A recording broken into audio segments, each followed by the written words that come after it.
leader del Movimento 5 Stelle Crimi a Porto Empedocle, il presidente della Sicilia Musumeci dice no a un campo profughi, sono positivi 2 degli autisti di autobus dei migranti. Muore in un incidente un 64enne originario di Canicattì ma residente a Delia, stava andando a lavorare in campagna, erano le 4 del mattino. Potrebbe essere donna il prossimo sindaco della città di Agrigento. Mare inquinato alla foce del fiume di Sciacca, nella Norma il fiume Acraga a Sennaro, i risultati sono di goletta verde.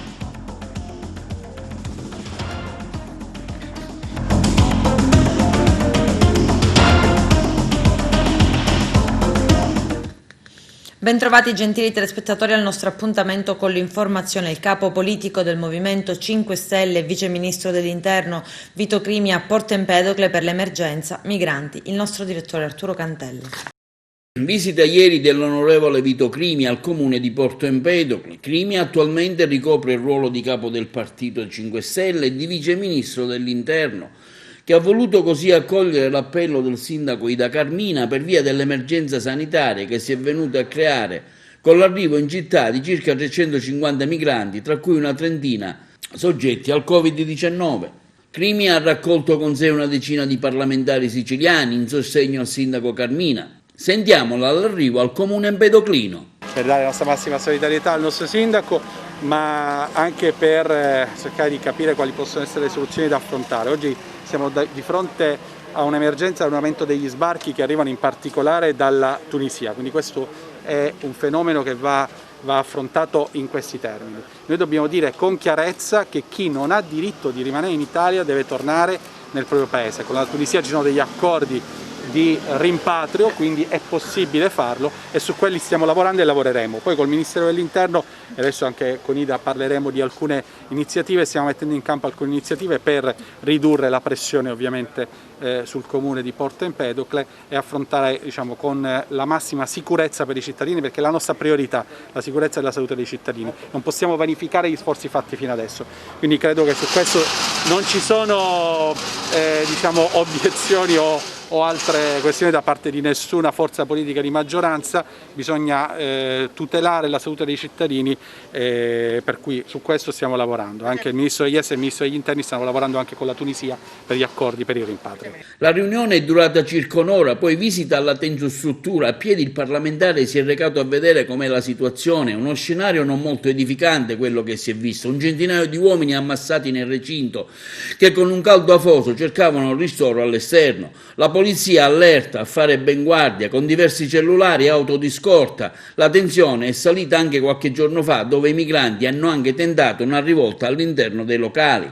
Ieri poi 7 di loro hanno lasciato la struttura in quanto positivi al Covid-19 e trasportati con un pulmino della Croce Rossa ad alto biocontenimento, portandoli a Palermo, al San Paolo Palace, struttura identificata dalla nostra prefettura per monitorare la situazione sanitaria e dove gli stessi trascorreranno la quarantena.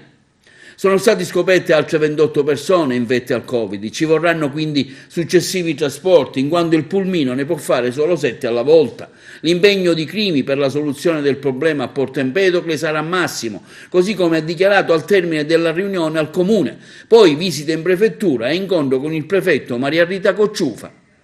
La riunione ovviamente ha visto la presenza anche di membri del Consiglio Comunale, anche la Presidente del Consiglio Comunale, quindi è stata il più allargata possibile. La situazione chiaramente è da attenzionare. Le notizie che ho portato e che ho portato come rassicurazione è quella che ovviamente, come avete letto anche voi oggi sui giornali, sulle agenzie, la nave con 700 posti arriverà, attraccherà a Lampedusa, ovviamente consentirà di svuotare totalmente l'hub che si trova qui a Porto Empedocle e quindi questo già sarà un primo segno tangibile dell'intervento. L'attenzione è alta, è chiaro che è una situazione straordinaria che si è venuta a verificare, questa degli sbarchi che arrivano dalla Tunisia, per la quale si stanno attivando tutti i canali diplomatici per intervenire alla fonte. Quello che possiamo fare qui è incrementare la sorveglianza, trovare luoghi che siano il più possibile gestibili, controllabili e comunque anche un po' più distanti rispetto a determinate situazioni di vicinanza alla cittadinanza e contestualmente alleggerire la struttura utilizzando questo sistema delle navi che ha funzionato in passato e potrà ancora di più funzionare. Intanto significa che c'è la massima attenzione del governo italiano, il vice ministro degli interni, insomma, diciamo che sono coloro che gestiscono direttamente il nucleo dello Stato italiano, quindi che sia venuto subito, allorché io ho espresso le grandi difficoltà che viviamo in questo momento, è un segnale sicuramente di grande attenzione, considerato che in effetti il governo in questi periodi ha vissuto anche tante emergenze, tante situazioni particolari, la necessità di votare lo stato d'emergenza, insomma un periodo, considerato che anche il capo politico del Movimento 5 Stelle significa che ha un... La nave sosterrà qui a Porto Empedocle? No, sosterrà eventualmente per un piccolo periodo, il tempo di essere attrezzata, eventualmente se ci sono persone nella tensostruttura temporanea saranno caricate lì, però poi andrà a Lampedusa. 2 autisti, 2 fratelli in servizio per una ditta che si occupa del trasferimento dei migranti che transitano da Porto Empedocle nei giorni scorsi sono risultati positivi al coronavirus. Si tratta di dipendenti della stessa ditta che, secondo quanto certificato dalle autorità sanitarie, avrebbero contratto il virus durante il trasferimento dei migranti da Porto Empedocle a Castello d'Annone in provincia di Asti. Uno dei 2 fratelli, originari di Butera, si trova attualmente ricoverato al reparto di malattie infettive dell'ospedale Sant'Elia di Caltanissetta, mentre il secondo autista è in isolamento domiciliare. I 2 fratelli non sarebbero in gravi condizioni di salute. L'ipotesi di una tendopoli tra Vizzini e Militello, Val di Catania, riceve un no di Musumeci. Il governatore afferma: qualcuno a Roma pensa di poter continuare a trattarci da campo profughi d'Europa, e a Lampedusa riprende l'assalto di migranti. 8 sbarchi durante la notte per un totale di 250 arrivi, e questo mentre sale il numero dei contagi da coronavirus. Lello Casesa. Nelle ultime 24 ore sono aumentati i casi in Sicilia di coronavirus, sono 16 quelli accertati con circa 2.500 tamponi processati. Di questi la maggior parte, circa 11, riguardano migranti arrivati via mare nelle ultime settimane ed altri ancora invece sono relativi a contagi esterni, cioè indiretti. A preoccupare ulteriormente la situazione è la costruzione di una tendopoli provvisoria tra Militello e Vizzini in provincia di Catania per ospitare i migranti che la Croce Rossa, su disposizione del Ministero dell'Interno e quindi della Prefettura, sta montando con i propri volontari. Una situazione che ha fatto infiammare il governatore Musumeci, che ha dichiarato: pensare ad una sorta di campo di concentramento per centinaia e centinaia di persone in tempo di epidemia significa essere semplicemente irresponsabili. Il ministro dell'Interno intervenga, di tendopoli e di affaristi la Sicilia non ne vuole più sentire. Il governo della regione siciliana è totalmente contrario. Forse qualcuno a Roma, al posto di arrossire per l'incapacità manifestata nell'adottare un piano organico sull'immigrazione durante l'emergenza Covid, pensa di poter continuare a trattarci da campo profughi d'Europa. Ed infatti l'emergenza migranti è legata al doppio filo all'emergenza sanitaria, mettendo in tilt l'intero sistema sui controlli e soprattutto sulla gestione. A Lampedusa sarebbero 2 e non 7 migranti positivi al Covid-19 trasferiti con un apposito aereo a Palermo. I migranti affetti da virus, secondo quanto confermato dalla prefettura di Agrigento, andranno al San Paolo Palos di Palermo, che ha dato la disponibilità, attraverso una procedura pubblica, di ospitare i migranti positivi. La prefettura di Agrigento è già al lavoro per pianificare i nuovi trasferimenti da Lampedusa, provando ad evitare l'emergenza dell'hotspot in contrada Imbriacola, sotto pressione in un momento come questo che, grazie al mare piatto e calmo, ha fatto schizzare nuovamente gli sbarchi, ripresi con maggiore frequenza ed intensità. Sono sbarcati nelle ultime ore a Lampedusa 41 tunisini ed altri gruppi di migranti soccorsi dalla Capitaneria stanno per arrivare. Attivati immediatamente le forze dell'ordine di volontari per la gestione dell'accoglienza con tutte le procedure previste dalle norme Covid. Ed in prima linea a fronteggiare centinaia di migranti ci sono solo decine di forze dell'ordine, il personale della Croce Rossa che si occupa di tenere sotto controllo i possibili casi di contagio da coronavirus in una tenda di plastica al porto, strutture inadeguate e personale dunque carente per un problema di ordine e sicurezza pubblica. Vediamo. Un ruolo importante svolge nella gestione dei migranti la Croce Rossa italiana a Porto Empedocle, nella tensostruttura che sostiene e accudisce alle necessità stesse dei circa 300 migranti che al momento sono presenti. La Croce Rossa sostiene anche la struttura da un punto di vista sanitario, con i propri mezzi, ambulanze e logistico e quant'altro necessita, il tutto rigorosamente con un'azione di volontariato e nel rispetto dei diritti umani. Recentemente sono stati anche coinvolti nella protesta fatta da alcuni migranti, creando una situazione pesante e insostenibile. È un supporto in tutti i sensi, diciamo, perché è dare da mangiare a tutte le necessità che hanno di bisogno e siamo qua perennemente, specie in questo particolare momento di Covid. Infatti in questo momento sta entrando il pulmino del biocontenimento che contiene 7 persone e come tutti sapete ci sono 28 persone che hanno il tampone, diciamo cosiddetto positivo, un sospetto Covid positivo, e faranno 4 viaggi perché questo pulmino contiene appunto 7 persone. E saranno portati a Palermo presso l'Hotel San Paolo Palace, quello che si trova in via Messina Marina. Insomma, un impegno notevole quello vostro. Un impegno notevole e veramente lo facciamo per spirito umanitario e, ripeto, prettamente volontario. Nessuno di noi ci tenga a precisarlo perché tutti ci dicono ma chi ve lo fa fare? Lo facciamo perché abbiamo la passione e i nostri 7 principi dicono questo e quindi lo sentiamo di fare e lo facciamo.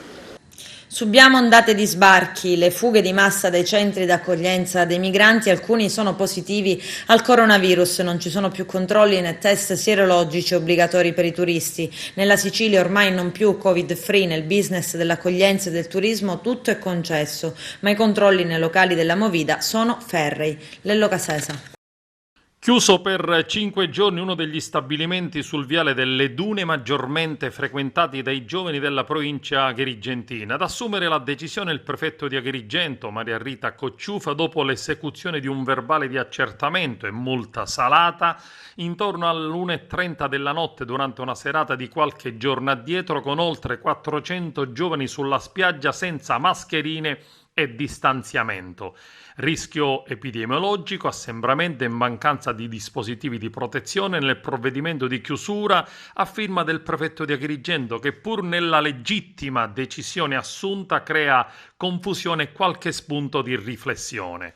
Da un lato assistiamo infatti impotenti alla gestione del fenomeno migratorio aggravato dalla crisi sanitaria Covid-19 che coinvolge tutte le forze dell'ordine presenti nel territorio della provincia a presidiare con difficoltà i numerosi centri di accoglienza, il controllo delle frontiere europee, la fuga di migranti, la difficile organizzazione nell'isola con la tendopoli della Croce Rossa in provincia di Catania e gli aumenti dei casi di coronavirus in Sicilia e poi la gestione nel paese ed in provincia di Agrigento naturalmente delle disposizioni del governo centrale diramate dalle direttive del Ministero dell'Interno che stabiliscono delle penali come la chiusura per 5 giorni di uno stabilimento balneare per assembramento e mancanza di mascherine e distanziamento. Non so se ridere o piangere perché al danno provocato all'imprenditore Tizio che dovrà pagare una multa salata introdotta dalle norme Covid-19 anche la beffa di sospendere 20 lavoratori per 5 giorni che lavorano con dignità e cercano di guadagnarsi da vivere dopo una terribile crisi economica che sarà scritta nei libri di storia come la peggiore dell'ultimo secolo. Non so onestamente se tutto ciò sia corretto oppure in atto vi è una stortura interpretativa che riguarda la responsabilità dei gestori dei locali pubblici, degli hotel, delle scuole o d'altri che devono garantire il rispetto di tutte le normative mentre nelle piazze, nelle strade, nelle spiagge vi sono assembramenti di migliaia e migliaia di persone senza alcuna protezione individuale e soprattutto senza mascherine che proprio nessuno utilizza più. È difficile dare una spiegazione e soprattutto una giustificazione al cittadino comune che non sa ancora oggi come comportarsi se indossare la mascherina ed il distanziamento, e alle migliaia di giovani che non comprendono che l'emergenza non è ancora finita e devono invece fare attenzione e soprattutto proteggersi. Stava andando a lavorare quando è stato investito da un giovane alla guida di una Renault Clio. È morto sul colpo Filippo Fantauzzi, 64 anni, di Canicattì, ma residente da molti anni a Delia. Fantauzzi era su un'auto Bianchi 112 e stava andando a lavorare in campagna alle 4 del mattino quando la sua vettura è stata tamponata sulla statale 123 in contrada Giacchetto alle porte di Canicattì in direzione Campobello. Nulla da fare per l'uomo che era vedovo da qualche anno. Indagini in corso da parte dei carabinieri della radiomobile della compagnia di Canicattì, che hanno sottoposto il conducente della Renault Clio, un uomo di 45 anni, ad accertamenti e analisi del sangue per verificare se fosse la guida in stato di ubriachezza. La salma di Fantauzzi è stata già affidata ai congiunti per i funerali. Altra donna potenziale candidata a sindaco del comune di Agrigento, dopo il consigliere Angela Galvano di sinistra, ancora i rumors del presidente di Aula Sollano, Daniela Catalano per la destra, avanti un'altra papessa, Marcella Carlisi, attuale consigliere anche lei, ma per il Movimento 5 Stelle, se Rousseau vorrà. Vediamo. Presentata la lista che correrà per il nostro comune alle prossime elezioni comunali del 4 e 5 ottobre per 5 Stelle, il candidato a sindaco è Marcella Carlisi, che, affiancata dai consiglieri comunali candidati, cercheranno di espugnare Palazzo dei Giganti, sperando magari in un miracolo come è avvenuto a Porto Empedocle con la vincita di Da Carmina o con quella di Favara di Anna Alba. La candidatura di Marcella Carlisi, fedele fin dalla nascita alla lista 5 Stelle al comune di Agrigento, e dei candidati, passerà al vaglio della piattaforma Rousseau per poter concorrere per uno scranno al comune. La lista è formata da tanti giovani che hanno voglia di cambiare la politica agrigentina, sostenendo per l'appunto la Carlisi. C'è una lista presentata, c'è un capo politico che è Crimi che deve dare l'ok, deve dare il simbolo, se vuole. Cioè se lo ritiene diciamo ipotizzabile. Comunque dico, c'è la tua volontà a farlo, un impegno per la città di Agrigento? Ma il mio impegno per la città credo di averlo dimostrato in 5 anni, anche ritengo con una certa maturità su tanti argomenti, quindi se è sempre un impegno in funzione della mia città, per amore della mia città e dei cittadini di Agrigento. Una lista con 24 nomi che sarà certificata da Rousseau. Sì, c'è una lista che è stata inserita su Rousseau nei tempi che erano quelli canonici, quindi nessuno strappo alle regole, si è aperta la finestra, abbiamo inserito quello che dovevamo inserire, adesso aspettiamo informazioni. Senti, come potrai convincere gli agrigentini a preferirti? Ma intanto non è una cosa... È l'ipotesi che venga accettata. Sì, io mi spendo 5 anni di credibilità dove tutto quello che il Movimento 5 Stelle ha espresso come intenzione di trasparenza, cioè io veramente credo di aver aperto nel mio piccolo, perché alla fine sono 1 su 30, quel comune come una scatoletta di tonno, quindi tutta la mancanza di trasparenza, tutte le informazioni che i cittadini volevano, io ho cercato di dargliele. Ho dimostrato di fare opposizione e in certi periodi sono stata l'unica oppositrice su 30 persone e addirittura arrivando ad ossessionare a quanto pare qualcuno per questi fatti. E niente, continuerò ancora a farlo, tra l'altro alle 6 cominciava l'ennesimo consiglio comunale in cui molti praticamente ormai non partecipano più perché già sono proiettati alle prossime elezioni, invece io comunque continuo a attenzionare i temi comunali, tra l'altro ci sono delle interrogazioni a cui non mi è stata ancora data risposta, quindi ho scritto all'assessorato enti locali e a quanto pare adesso si stanno muovendo perché mi cominciano ad arrivare delle risposte e quindi presto potrò dare ai cittadini tutte quelle informazioni che finora sono mancate. Tu sei stata la più coerente degli eletti al Consiglio Comunale? Almeno cioè, dico, sei rimasta cioè, da solo ormai nel gruppo a continuare la tua battaglia di opposizione? Sì, certamente, sono entrata opposizione, sono entrata col Movimento 5 Stelle e uscirò come Movimento 5 Stelle sempre all'opposizione.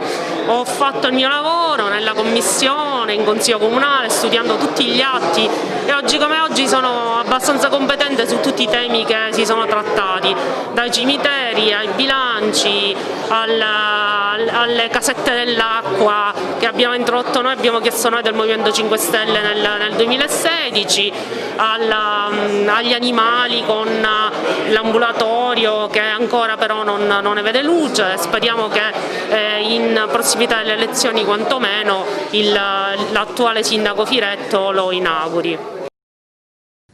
Criticità riscontrate all'ospedale San Giacomo d'Altopasso di Licata. Cittadinanza Attiva organizza un convegno per lunedì mattina. La CGIL rilancia e chiama in causa il sindaco. Galanti replica, avviata interlocuzione con la direzione dell'ASP. I dettagli nel servizio. Immediatamente l'invito di Maria Grazia Cimino, che ha organizzato l'incontro sull'ospedale e rilancia. Accogliamo volentieri, ha annunciato Augusto, la proposta del Tribunale per i diritti del malato rappresentato dal vice segretario regionale Maria Grazia Cimino e siamo pronti a confrontarci con loro il 3 agosto. Riteniamo opportuno però che all'incontro sia presente nella sua qualità di capo della sanità cittadina anche il sindaco Pino Galanti e che quest'ultimo prenda impegni precisi in ordine al nostro nosocomio. C'è, secondo la CGIL, anche un'altra questione da affrontare. È importante confrontarsi, conferma Mario Augusto, anche sulla medicina del territorio, sezione fondamentale per l'assistenza sanitaria. Siamo pronti ad avanzare delle proposte in merito. Immediato l'intervento del sindaco Pino Galanti, che estende il suo raggio d'azione anche ai colleghi dei comuni dell'Interland. Diciamo stop al ridimensionamento dell'ospedale di Licata. Siamo pronti a coinvolgere sindaci, presidenti dei consigli comunali e consiglieri di Palma di Montechiaro, Ravanusa e Campobello di Licata in azioni di salvaguardia del San Giacomo d'Altopasso. Galanti, insieme al vice sindaco Antonio Montana, ha partecipato alla riunione della Commissione Consiliare Sanità, convocata per affrontare la difficile situazione dell'ospedale con riferimento alle carenze di organico. Già da tempo abbiamo avviato, ha detto il sindaco, un confronto con i vertici dell'ASP di Agrigento, facendoci portavoci degli interessi della nostra comunità, chiedendo in maniera ferma azioni che piuttosto che ridimensionare potenzino il San Giacomo d'Altopasso. Dopo il confronto con gli amministratori degli altri comuni, conclude Pino Galanti, decideremo tempi e modi per interessare alla soluzione dei problemi dell'ospedale di Licata i vertici dell'ASP di Agrigento, l'assessore regionale alla salute Ruggero Razza e i componenti della Commissione regionale sanità. Sanità in Sicilia, a Musumeci più di 85 milioni agli ospedali dell'isola. Vediamo. La regione siciliana dà vita al più imponente investimento in tecnologie sanitarie degli ultimi 10 anni. A disposizione per gli ospedali dell'isola ci sono infatti 85 milioni di euro. Su input del presidente Nello Musumeci, l'assessore alla salute Ruggero Razza ha siglato il decreto che di fatto avvia un radicale processo di innovazione e ammodernamento delle apparecchiature di media tecnologia, come ad esempio ecografi, microscopi, tavoli operatori, elettrobisturi, laser chirurgici e così via, in uso quotidianamente negli ospedali siciliani. Si tratta di risorse destinate a tutte le aziende del sistema sanitario dell'isola, che permetteranno di sostituire quelle strumentazioni ritenute obsolete che soprattutto in alcuni ambiti consentiranno il prosieguo di una innovazione dell'attività clinica già in atto. Questo investimento nelle tecnologie, evidenzia il governatore Musumeci, rientra in un più ampio processo di riqualificazione dell'intero comparto sanitario regionale, un'azione che, come si ricorderà, abbiamo avviato da subito, ristrutturando moltissime infrastrutture, completandole o addirittura realizzandole ex novo. È un ammodernamento complessivo a cui ovviamente vanno associate le migliaia di assunzioni con contratto a tempo indeterminato e tanti concorsi ancora in atto. Sono certo che al termine della nostra esperienza amministrativa consegneremo ai siciliani una sanità migliore migliore rispetto a come c'era stata affidata. L'assessore Razza ha seguito le varie fasi del procedimento amministrativo a partire dalla ricognizione condotta nelle varie strutture che ha poi determinato i fabbisogni tecnologici. La nostra sanità, dice l'esponente del governo Musumeci, deve fare rima con futuro. L'investimento in tecnologia assieme allo sviluppo digitale sono alcune delle componenti di un percorso di rigenerazione che è sotto agli occhi di tutti. Le risorse che abbiamo stanziato sono nella disponibilità delle aziende. È chiaro che vigileremo affinché ciò che è stato immaginato diventi realtà in ogni parte della Sicilia. Ecco la ripartizione dei fondi in alcune strutture dell'isola. ASP di Agrigento 3,7 milioni di euro, ASP di Messina 4 milioni di euro, ASP di Palermo 9,1 milioni di euro, ASP di Trapani 4,6 milioni di euro, Policlinico Giaccone di Palermo 6,6 milioni di euro, Ospedale Villa Sofia Cervello di Palermo 6,4 milioni di euro, Ospedale Civico di Palermo 8 milioni di euro. Visita ufficiale del presidente della regione Nello Musumeci nei piccoli centri della provincia di Agrigento. Arturo Cantella. Visita del presidente Nello Musumeci dei cantieri aperti dal Genio Civile lungo il corso del fiume Sosio Verdura per la pulizia e il ripristino degli argini, dell'alveo, del corso d'acqua che attraversa il territorio dei comuni di Burgio, Caltabellotta, Villafranca Sicula, Calamonaci, Ribera e Sciacca. I lavori sono stati voluti e finanziati dal governo Musumeci per un importo complessivo di 6 milioni e mezzo di euro e riguardano la pulizia e il ripristino degli argini del fiume per un lungo tratto di ben 20 chilometri, compreso tra l'attraversamento della dismessa linea ferrata di Contrada Verdura a cavallo tra il territorio di Sciacca e di Ribera sino a raggiungere a monte l'attraversamento della strada statale 386 a cavallo tra il territorio di Burgio e Chiusa Sclafani. Rino Lamendola afferma come capo del Genio Civile di Agrigento: siamo stati ben lieti di aver rispettato gli impegni assunti dinanzi al presidente Musumeci e ai sindaci del bacino del Verdura, riuscendo nell'arco di un anno a redigere il progetto esecutivo, acquisire i pareri necessari, appaltare oggi i lavori in corso d'opera che contiamo di chiudere entro la fine di settembre. I lavori, afferma Lamendola, sono stati divisi in 5 lotti al fine di consentire alle imprese affidatarie di operare contemporaneamente, accelerando di fatto l'esecuzione degli stessi lavori. Il Genio Civile, seguendo le direttive del Dipartimento regionale tecnico e mettendo in atto le politiche alimentate dal governo Musumeci, ha redatto nel corso dell'ultimo anno una serie di progetti grazie ai quali oggi ci sono ben 16 cantieri aperti per la pulizia di altrettanti corsi d'acqua che attraversano il territorio della nostra provincia, lavori finalizzati per Lamendola a mitigare le emergenze idrogeologiche e a ridurre quindi il rischio di esondazione dei corsi d'acqua che attraversano il nostro territorio.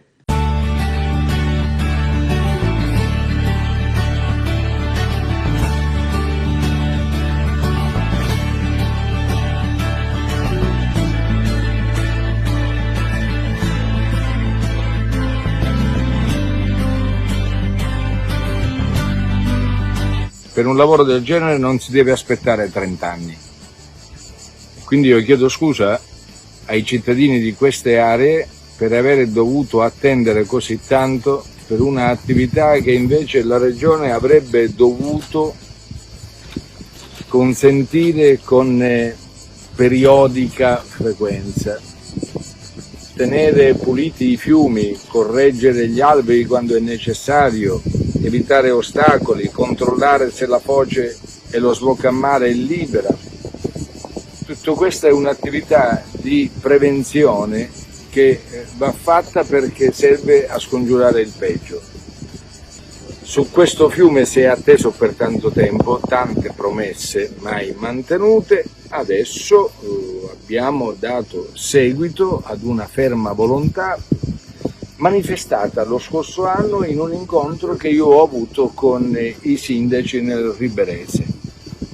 Siccome sono abituato a mantenere gli impegni, devo dire che è stato bravo l'ufficio del Genio Civile di Agrigento e ringrazio il suo capo perché e tutti i collaboratori perché abbiamo davvero fatto un gioco di squadra. Il Presidente ha altresì parlato del rischio degli incendi che attanagliano la nostra isola e del lavoro incessante del nostro servizio antincendi e dei nuovi mezzi acquistati.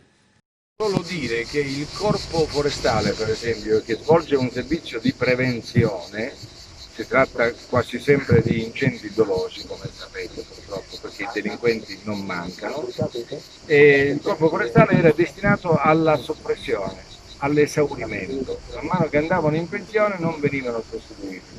Bene, il mio governo ha deciso di potenziare il Corpo delle Guardie Forestali, abbiamo già risolto il problema della indizione dei concorsi, le procedure sono in fase di avviamento e speriamo intanto di poter consolidare la presenza degli uomini in divisa.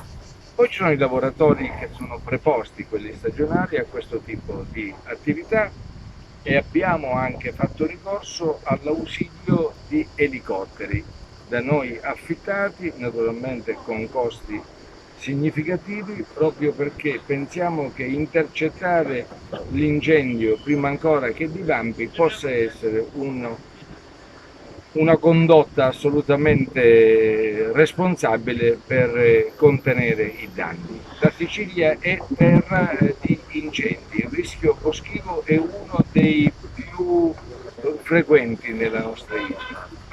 Ci vorrebbe uno schieramento di uomini in ogni area boschiva. Non si può fare qui, non si può fare ovunque. In Italia serve la corresponsabilizzazione di tutti i cittadini nel fare immediate segnalazioni. Il nostro servizio antincendio lavora anche con le strade tagliafuoco. Quest'anno sono stati arruolati in tempi necessari, arruolati tra virgolette, i braccianti agricoli preposti a questo servizio. Abbiamo acquistato nuove autobotti, nuovi mezzi e l'anno prossimo ne distribuiremo oltre un centinaio anche ai volontari, perché in questo senso si possa fare squadra anche con chi non è pagato per svolgere questa attività. Signori, tutto quello che è possibile fare lo stiamo facendo e io mi auguro che subito dopo l'incendio delle aree boschive, non soltanto qui, ne parleremo a Burgio in Consiglio Comunale, si possa attivare la procedura per il rimboschimento. So che è una procedura lenta perché deve obbedire alcune scadenze temporali previste dai tecnici, ma noi non abbiamo nessuna intenzione di tirarci indietro. Serve però la partecipazione di tutti, se tutti ci sentiamo corresponsabili in questo processo di tutela e di difesa del territorio e soprattutto delle aree particolarmente vulnerabili, io credo che i delinquenti saranno scoraggiati. Il ministro delle infrastrutture Paola De Micheli inaugura la riapertura del ponte Himera, era crollato 5 anni fa spezzando in due i collegamenti Palermo-Catania. Il governatore della Sicilia Nello Musumeci non va alla cerimonia e non ha inviato neppure un assessore. Da mesi tra Regione Siciliana e ANAS è in corso una dura polemica proprio sulla gestione dei tanti cantieri aperti nell'isola. Vediamo. Dopo 5 anni ha riaperto al traffico il viadotto Himera sull'autostrada A19 Palermo-Catania. Il taglio del nastro è avvenuto alla presenza della Ministra delle Infrastrutture e dei Trasporti Paola De Micheli, del Vice Ministro Giancarlo Cancelleri e dell'amministratore delegato di ANAS Massimo Simonini. Il nuovo viadotto Himera consente il ripristino della doppia carreggiata dell'autostrada, consentendo il collegamento a pieno regime tra due importanti città dell'isola, Palermo e Catania. La costruzione dell'infrastruttura, danneggiata dalla frana dell'aprile del 2015, ha comportato un investimento di 12 milioni e mezzo di euro. Il viadotto Himera, dal punto di vista tecnico, è un'opera di 270 metri, un viadotto di 270 metri che, come dicevamo, ha comportato un investimento di 12 milioni e mezzo.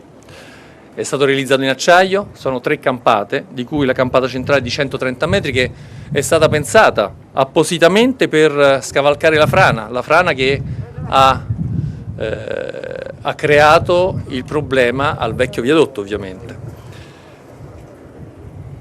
La realizzazione di questo viadotto è stato un percorso complesso, alle criticità legate all'iter autorizzativo, alla A questo si sono aggiunti la crisi finanziaria delle imprese incaricate dei lavori e in ultimo si è aggiunto il periodo di Covid, quindi la difficoltà di reperimento di uomini, materie a causa del lockdown.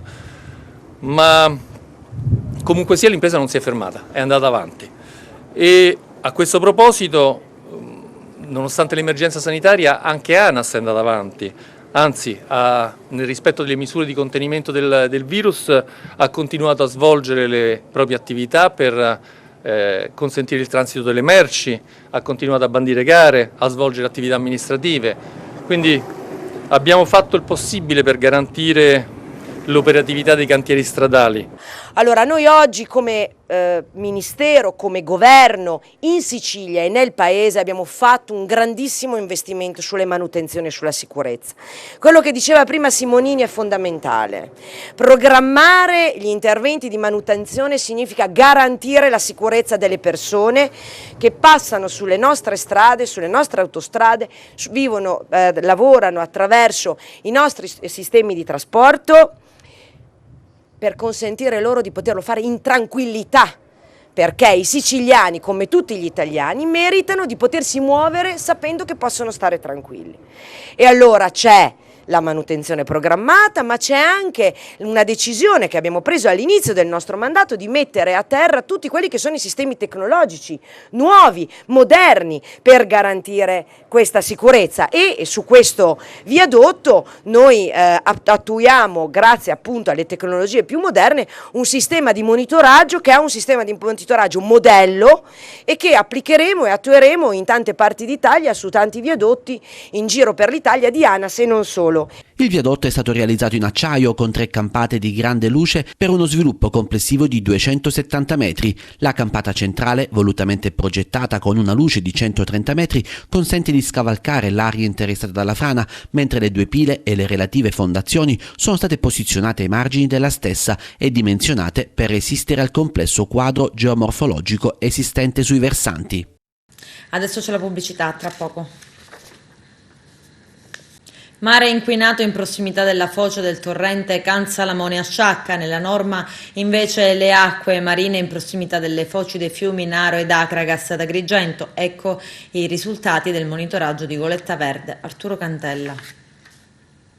Resi noti i dati sulla balneabilità delle nostre coste fatte da Goletta Verde 2020, in Sicilia i 26 punti monitorati sulla costa, 15 risultano oltre i limiti di legge. Per i punti relativi alla nostra foce del fiume Naro, in località Cannatello e sulla foce del fiume Acragas, in località Punta Acragas, entrambi nel nostro comune, i risultati sono entro i limiti. In provincia di Agrigento, il punto sulla foce del torrente Consalamone in località Stazzone nel comune di Sciacca invece è risultato fortemente inquinante. Il monitoraggio di Legambiente non vuole però sostituirsi ai controlli ufficiali, ma punta a scovare le criticità ancora presenti nei sistemi depurativi per porre rimedio all'inquinamento dei nostri mari, prendendo prevalentemente in considerazione i punti scelti in base al maggior rischio presunto di inquinamento.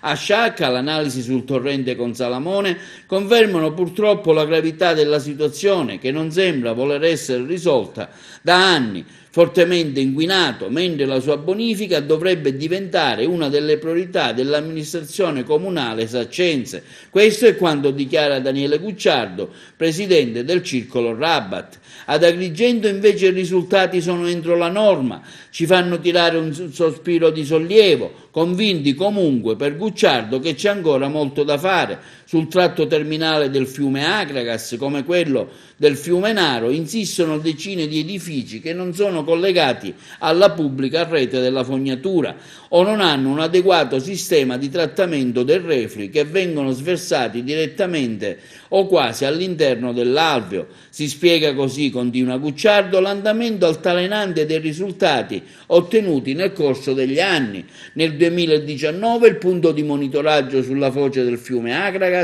ha restituito valori di inquinamento al di sopra della norma.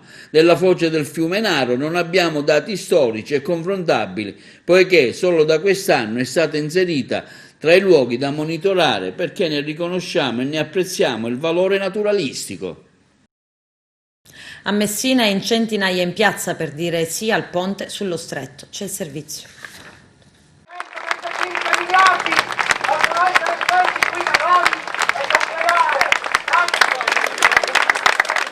Se non ora quando? Questo è lo slogan che ieri ha animato il flash mob tenutosi a Messina per rivendicare le risorse economiche e infrastrutture per tutto il meridione d'Italia. La prima manifestazione di piazza della storia peninsulare nella quale si sia invocato anche il ponte sullo stretto. In tantissimi con indosso t-shirt bianche con la scritta #cittadini non sudditi si sono inginocchiati per qualche minuto in segno di protesta contro le discriminazioni che si protraggono da decenni, indicando nelle ingenti risorse del Recovery Fund lo strumento per cambiare la storia. L'iniziativa è stata indetta da Rete Civica per le infrastrutture nel Mezzogiorno.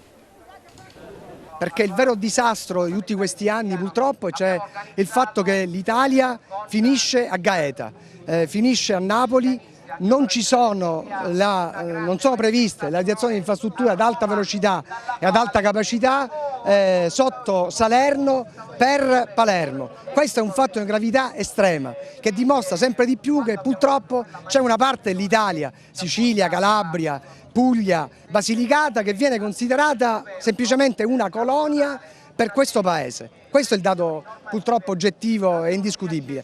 Ora, di questi 209 miliardi, ben 135 miliardi dovrebbero essere destinati sulla base dei principi stabiliti per il Recovery Fund per il Sud. Se noi pensiamo che l'alta velocità da Salerno a Palermo costa 17 miliardi su dati delle Ferrovie dello Stato e 5 miliardi il ponte sullo stretto, ci avanzano soldi per fare qualunque cosa.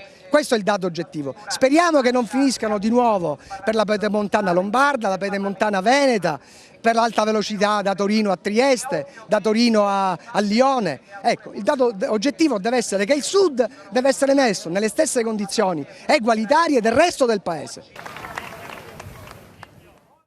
Il ponte sullo stretto è un'opera strategica per lo sviluppo del Sud, per il collegamento con l'Europa. È normale che il problema delle infrastrutture non è soltanto legato al ponte, ma è tutto quello che serve al territorio per essere competitivo e rilanciarsi verso l'Europa. Il ponte è quell'opera che può dare le opportunità per infrastrutturare il territorio su tutti gli altri aspetti, dall'alta velocità ai collegamenti portuali e ferroviari.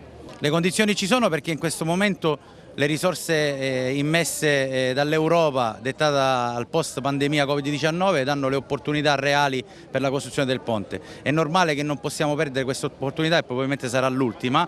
E non è neanche logico ragionare di altri investimenti se non si parla del ponte sullo stretto, che è l'opera strategica.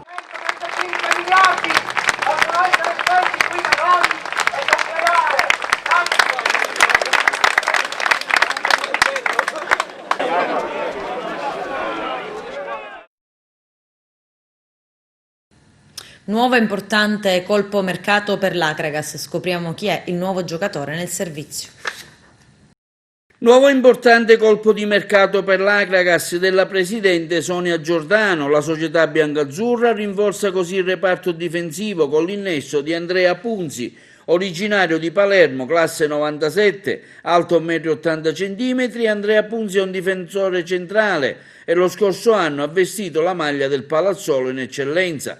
L'atleta può vantare un curriculum di tutto rispetto per avere militato in Serie C con il Siracusa e la Paganese. Andrea Punzi è cresciuto calcisticamente nel settore giovanile del Palermo fino a indossare la maglia della formazione primavera. È un difensore roccioso, veloce, con un grandissimo senso della posizione ed è molto abile nei colpi di testa. Intanto si è svolto giovedì pomeriggio al campo comunale di Fontanelle il primo raduno per i giovani calciatori nati nel 2003, 2004, 2005, 2006 e 2007.